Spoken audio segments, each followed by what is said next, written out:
음. 인생이 이렇게 온냉 속에 이렇게 있어요. 그러니까 어떤 때는 엄청나게 기뻐하고 엄청나게 좋아하다가도 또 돌아서면 또 괴롭고 또 괴로운 일이 또 중첨돼 오고 그런 게 인생이에요. 그 세옹지마 이런 말도 있었잖아요. 그래서 열정적으로 좋은 일들이 많이 있었던 반면에 늘 생활 속에 잘 되돌아보면은 불편하고 괴로운 일들이 늘 자기를 지배하고 쫓아다닌다는 것을 알게 돼요. 이렇게 좋은 것들이 끊임없이 있으면은 이제 그걸 극락이라고 그러거든요. 지극한 세계다라고 이렇게 말해요. 다른 또 극락이 어디 다른 세계가 따로 있어서 모양을 이루고 형태를 갖춰서 모양으로 이렇게 갖추고 있는 형체의 세계는 그런 천당이나 지옥은 없어요. 근데 사람이 생활 가운데 속에서 열이 나고 힘들어지고 마음속에 불편함이 막 이렇게 불길처럼 끌어올리는 일들이 끊임없이 우리를 괴롭히거든요.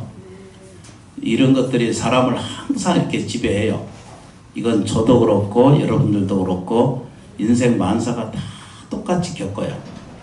그러니까 이제 이렇게 높낮이가 늘 따라요.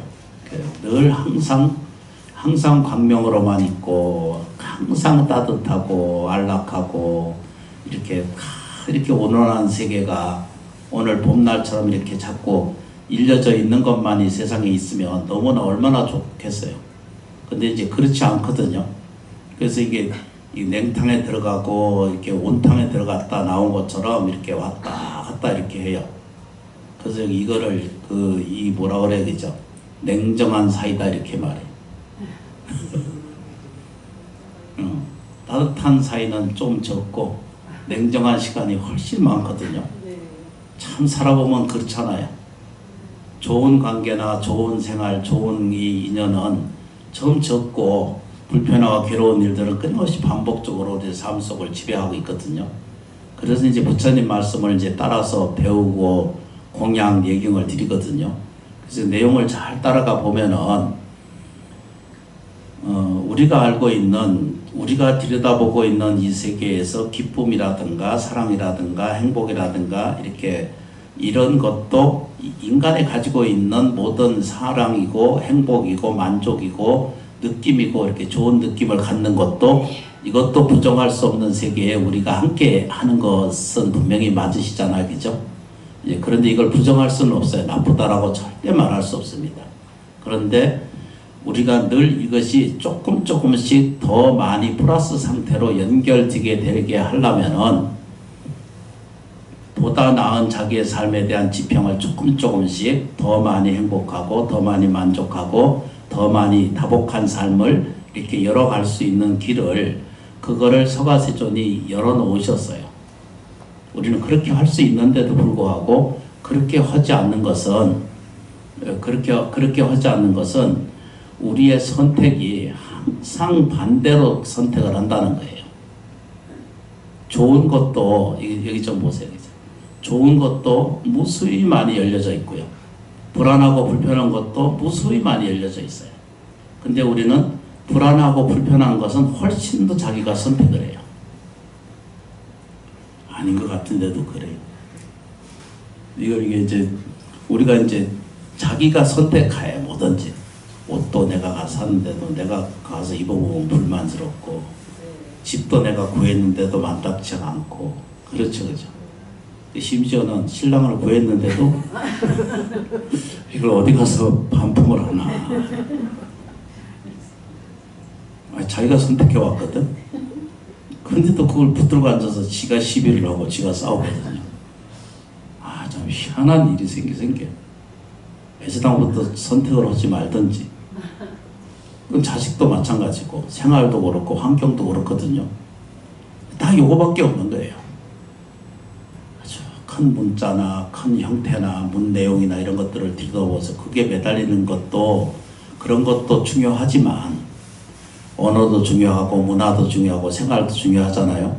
근데 정말로 중요한 것은 우리가 미련하게도 선택을 자꾸 거꾸로 선택을 해. 근데 이제 저 좀 보세요. 선택 안 하신 분 있어요? 다 선택했죠? 나머지 좀 보세요. 간수형 보살. 이 태어난 건 누가 태어났어요? 내가 태어났거든요. 부모가 내 태어났다고 절대 그렇게 말하시면 그건 어리석은 사람들이에요. 부모가 나를 태어나 세상에 내놓은 게 아니라 내가 업에 의해서 내가 인연에 따라서 인연 유전 인자 할 때 인이거든요. 인자 그러거든요.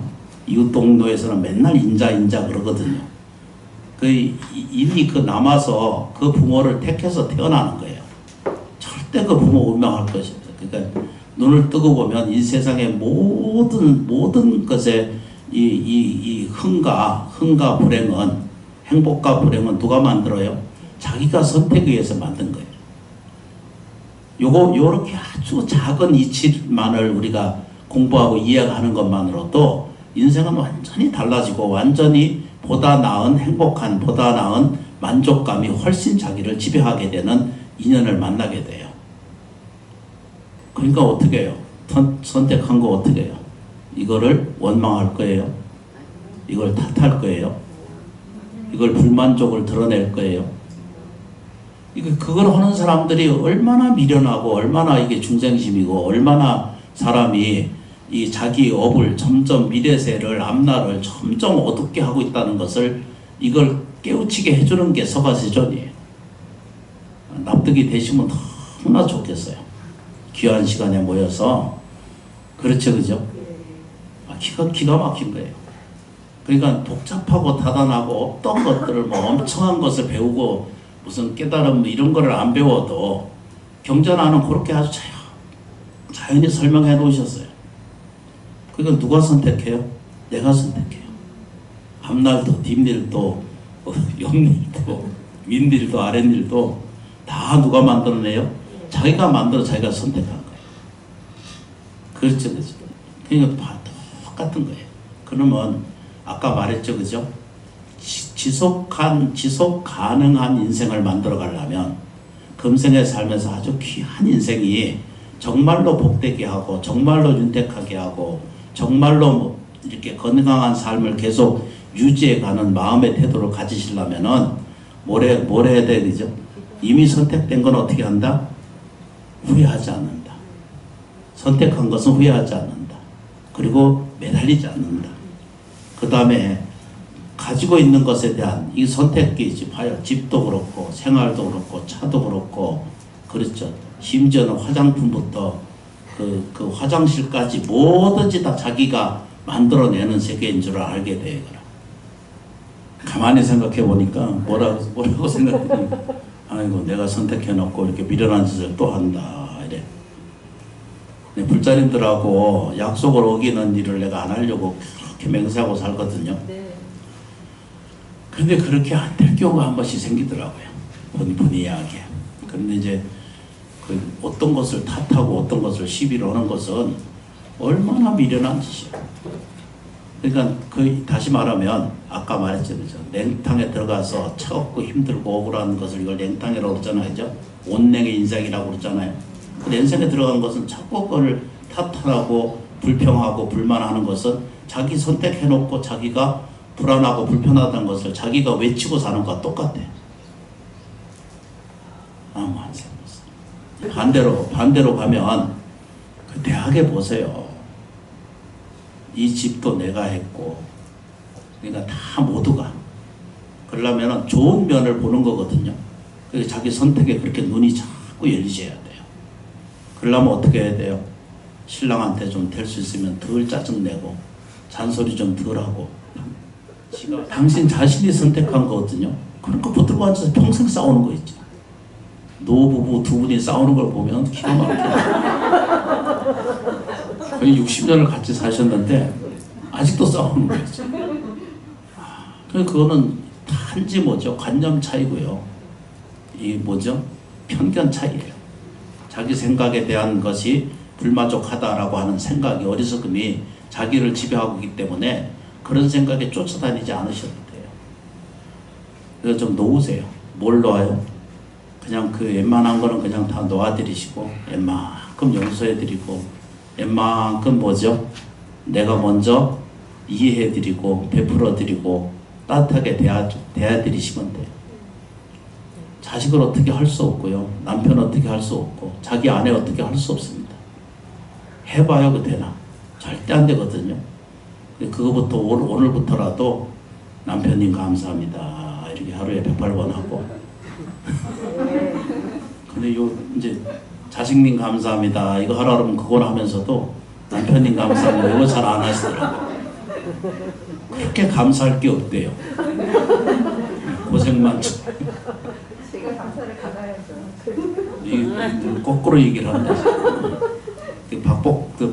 감하는 일이 무슨 신랑도 남편도 그래야 되지만 내가 먼저 뭘 해야 되죠? 남편께 감사한 마음을 자꾸 올리고 공양 올리고 내가 이렇게 법문을 이렇게 하는데 그 신랑님들이 와서 그런 걸 좀 배워야 되는데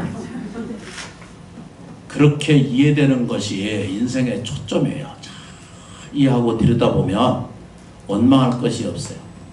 그걸 붙들고 아까 얘기했죠. 그죠? 이 공간, 이 우주, 이 사바세계는 다 자기가 만든 거예요. 이 인간 내가 붙들고 앉아가지고 계속 쌓고 앉았으면 참 깝깝한 거예요.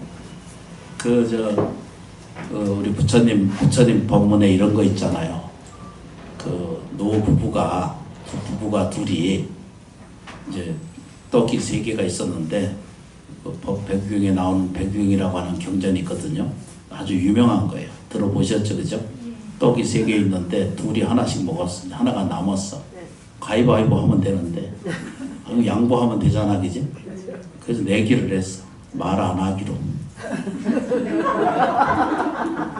그래가지고 도둑님이 그시에 들어와가지고 보배를 다 가져가는데도 그러니까 이제 부인이 앉아서 소리를 질러. 응? 이 인간이 말이야. 응? 재물 다 훔쳐가는데도 그러니까 그때 신랑이 뭐라 한 줄 알아? 내가 이겼다. 떡은 내 거다. 우리가 그러고 있는 줄 몰라요. 다툼에는 아무 진리가 없어. 전쟁에도 정의가 없어. 진리가 없어요. 옳고 그러는 것이 없는데도 끊임없이 싸워요. 근데 할 거 하나도 없어요. 그런 거 보지 말고 안 되는 거 보지 말고 되는 걸 보시면 돼. 그게 선택이에요. 좋은 것을 선택하는 거예요. 오직 감사합니다. 이걸 배우시면 돼요. 인생의 감사함을 배울지 못하면 불행해요. 그래서 그 마이너스 형태가 자꾸 자기를 지배하게 되면 인생이 괴로워서 못 살아요. 좋아지려고 우리가 인생을 사는 거지 불행하려고 사는 게 아니잖아요. 그래서 뭐가 하나 생겨도 이것도 감사하고 헛된 거 하나도 없어요. 인생은요 굴러가도 지 인생이에요. 이거를 이해를 못하면 그냥 아직 살아있대. 누가 그렇게 아직 호흡할 수 있고 살아있다는 것만으로도 인생의 기적을 만나고 있는 것과 똑같다 이랬어요. 그런 과정을 우리가 하나둘씩 배워가는 것이 부처님 가르침이거든요. 그래서 불공도 하는 것도 이런 방식이 옳다, 저런 어떻게 옳다, 이건 맞다, 이건 틀렸다 이런 생각 전부 버리세요. 아무 나한테 도움이 안 되는 거예요. 할 수 있는 일을 하시면 돼요. 뭐라는 거죠, 그죠? 공덕 지은 일이고 노력하는 거고 생활에 가는 거고 이겨가는 거예요. 그러려고 절에 오시고 부처님 만나서 힘을 얻고 지혜를 구하고 공덕을 얻어서 결핍은 면하고 가난은 면하고 그렇죠. 불행감은 소멸하고 지혜와 공덕은 자기가 스스로 채워감으로 해서 미래세가 이게 이 부정하지 않는 그 아주 대긍정의 세계가 열리오거든요. 이것을 이제 조금씩 기뻐하는 것이 조금씩 삶에 그러니까 행복해지는 것이 조금씩 늘어가는 것이 많아지면 50%가 넘어설 때가 있어요. 그걸 보고 우리식으로 얘기하면 득도했다 그래요. 깨달았다 그래요. 너무 복잡하게 어디서 깨달음을 무슨 20년 30년 이런 거 다 헤아리지 마세요. 오늘 내가 행복한 일이 조금씩 늘어가면 만족한 일이 조금씩 늘어가면 그 다 깨달음이고 다 뭐죠? 50% 넘어서게 되면 나중에 이제 줄 그어서 그래프들을 설명 한번 드릴 건데 50%, 51%만 넘어서면 그거 아라한이에요. 네. 깨달음이에요. 다 얻어져 가는 거예요. 그러니까 지금을 불평하면 안 돼요. 지금을 탓하지 말고 밖의 환경, 코로나 환경, 또 우리가 대외적 이런 것들이 다 우리가 내보낸 우리 인생을 살아간 찌꺼기가 다 되돌아오고 있는 것이니까 탓할 거 없어요. 지금부터라도 덜 사용하면 돼요. 종이라도 좀 덜 사용하고. 이제 뭔 얘기인지 알아들으시죠? 네. 법문은 시원찮아도 여러분들이 다 불성을 가지시고 신령스러운 존재이시기 때문에 다 알아들으실 거예요. 그래서 그렇게 하나둘씩 마음의 공덕을 채우셔서 공부해 가시면은 부처님 만난 것과 자기 자신이 이미 부처님의 생명을 가지고 계시니까 이 세상을 이겨갈 수 있는 힘이 그대로 이루어지실 거예요. 참여해 주셔서 진심으로 고맙고 감사합니다. 고맙습니다. 감사합니다. 감사합니다.